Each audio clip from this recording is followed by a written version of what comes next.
Hello बच्चों। तो चलिए इस क्वेश्चन को सॉल्व करते हैं। जो क्वेश्चन गिवन है वो है statement number one.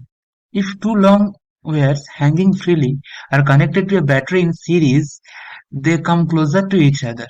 Okay. And statement number two, force of attraction acts between the two wires carrying current. Fine.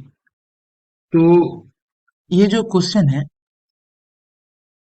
इसमें जब सीरीज, तो देखिए इस क्वेश्चन का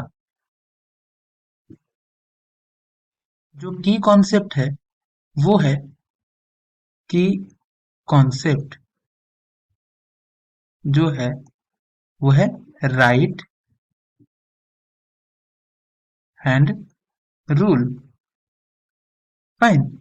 तो ये जो बैटरी आप देख रहे हैं, ये इसका इस एंड पॉजिटिव है और इस एंड नेगेटिव है। लेट्स से तो जो करंट होगा वो इस डायरेक्शन पे यहाँ पे आएगा और इस डायरेक्शन पर यहाँ पर जाएगा।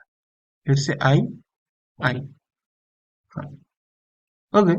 तो अब जब राइट हैंड रूल को अप्लाई करेंगे तो अब देखेंगे अ, इस लूप के लिए जो करंट है वो इसको इसका अंदर ऊपर की तरफ आ रहा है। ओके। और यहाँ पे नीचे की तरफ जा रहा है।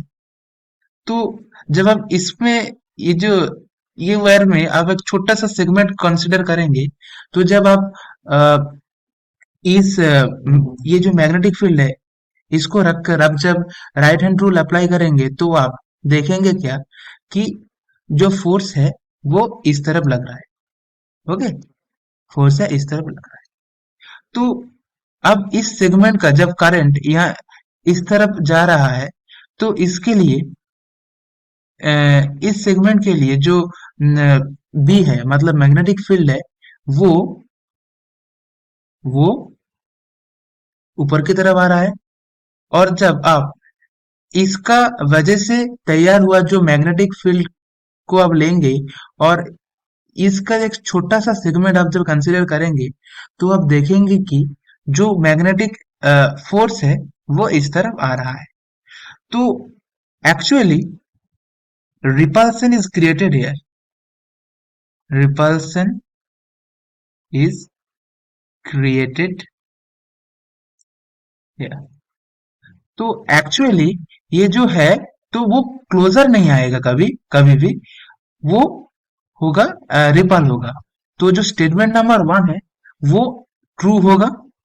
और जो फोर्स ऑफ अट्रैक्शन जो स्टेटमेंट टू है, ओके, तो देखिए यहाँ पे रिपल्सन क्रिएट हो रहा है। और जो स्टेटमेंट नंबर टू है वो कह रहा है force of attraction acts between the two wires carrying current. तो एक्चुअली में हो सकता है अट्रैक्शन हो सकता है लेकिन यहाँ पे रिपल्सन हो रहा है। तो ये भी स्टेटमेंट हुआ फॉल्स। तो देखिए दोनों स्टेटमेंट ही फॉल्स है। तो ऑप्शन नंबर जो डी है वो करेक्ट होगा। तो I hope you understand the answer of this question. Thank you.